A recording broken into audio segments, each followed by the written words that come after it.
Here we go, another rookie all-star team. Thanks for watching and coming back to keep checking these out. This is the 1970 team, of course portrayed on the 1971 top set.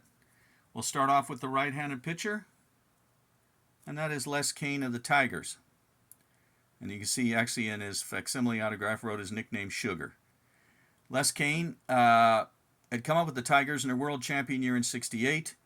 69, he's back in the minors. 70, 71, and 72, back with Detroit, and that was it.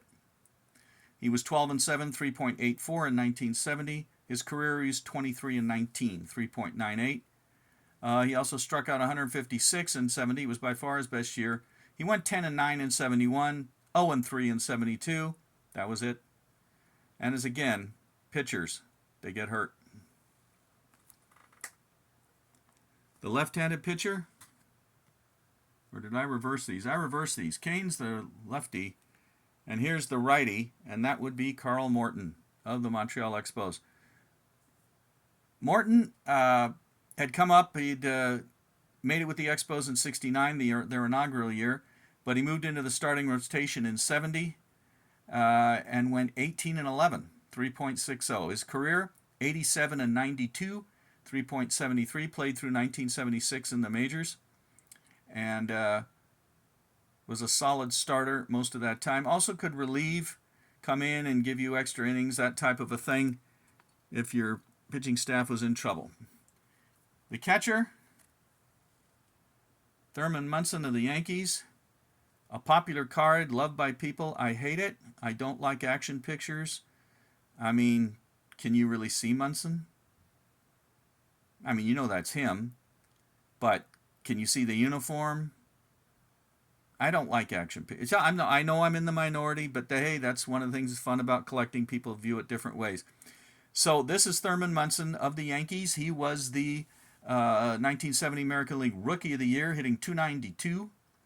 Or did he hit lower than that? I don't know what he hit. No, that was his career, 292, 113 homers.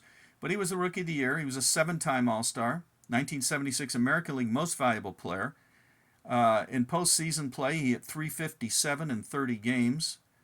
Of course, Yankee fans pushed for him for the Hall of Fame. That is Athletics pitcher Chuck Dobson sliding in a game, Athletics at Yankees in 1970. That Dobson was the pitcher, and yes, pitchers used to hit and run. And Dobson was safe, and the Athletics won this game. But Thurman Munson, he's the catcher. The first baseman, also from the Yankees, John Ellis, who actually spent about half his career catching, half of it at first. Yankees, Indians, Rangers, 262, 69 homers in his career. In 1970, he hit 248 with 7 home runs, 29 RBIs. And yet he made the Rookie All-Star team, so there wasn't a lot of strong candidates at first base. And that happens many of the years, so somebody gets in that maybe in another year they wouldn't. Ellis, in his career, played 304 games at first and caught 297 games. So like I said, it was almost 50-50. John Ellis of the Yankees, the first baseman. At second base, Dave Cash of the Pirates. Now, Cash came on, and he was going to be the eventual heir to Bill Mazeroski at second base for the Pirates.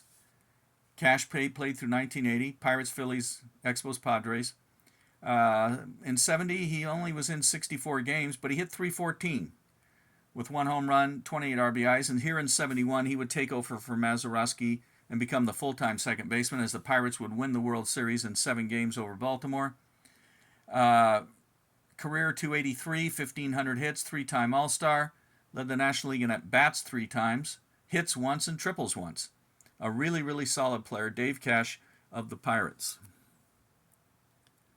At third base, Alan Gallagher of the Giants, who had a very short career, and I can't really find out the reason why.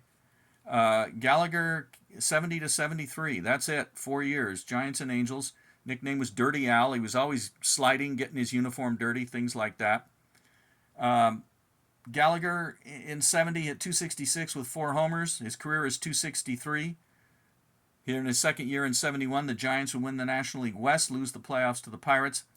And he began managing in the minors in the late 70s. So he transitioned right from playing to managing and managed quite a while in the minors. But his major league career was rather short. When we did the 1969 team, we talked about the Phillies shortstop Don Money made it. The next year in 70, it was Larry Bowa of the Phillies who came up right behind him, and they switched Money to third.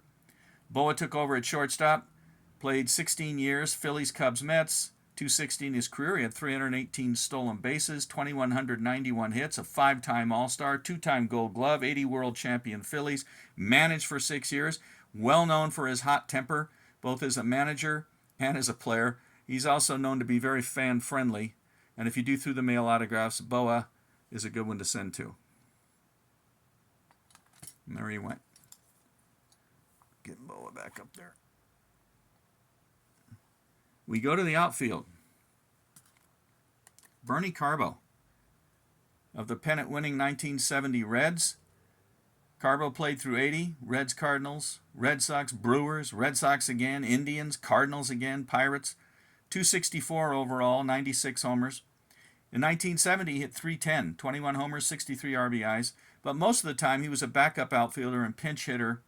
2 pennant winners, 70 Reds, 75 Red Sox. He went 3 for 7 in the 75 World Series, including 2 home runs, including a pinch hit home run.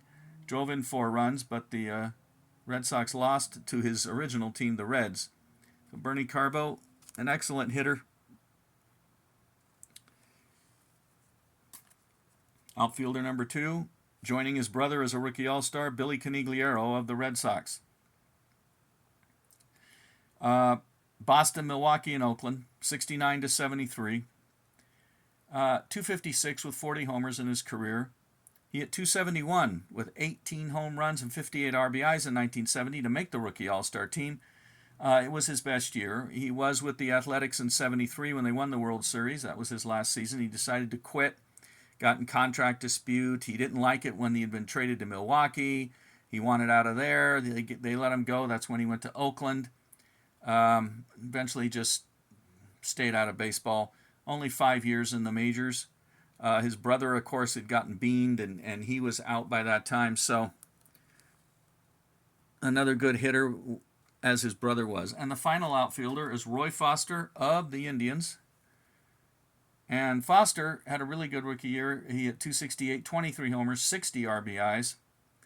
But he only played 3 years.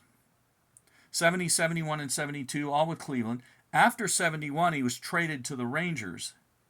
But then just before opening day of 72, the Rangers traded him back to the Indians. So if you just look in the encyclopedia, you'll say Cleveland, Cleveland, Cleveland. But he went to all of training camp with the Rangers, was ready to open the season with them when they dealt him back to Cleveland. Lifetime 253, 45 homers. In 73, he was at AAA, but 74 and 75, he played in the Mexican League. So that's Roy Foster. Didn't last very long. Really, there's not an injury issue I read about, just probably a numbers game with rosters.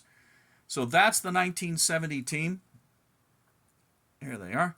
Thanks for watching, and we will move on to another one next time. Bye.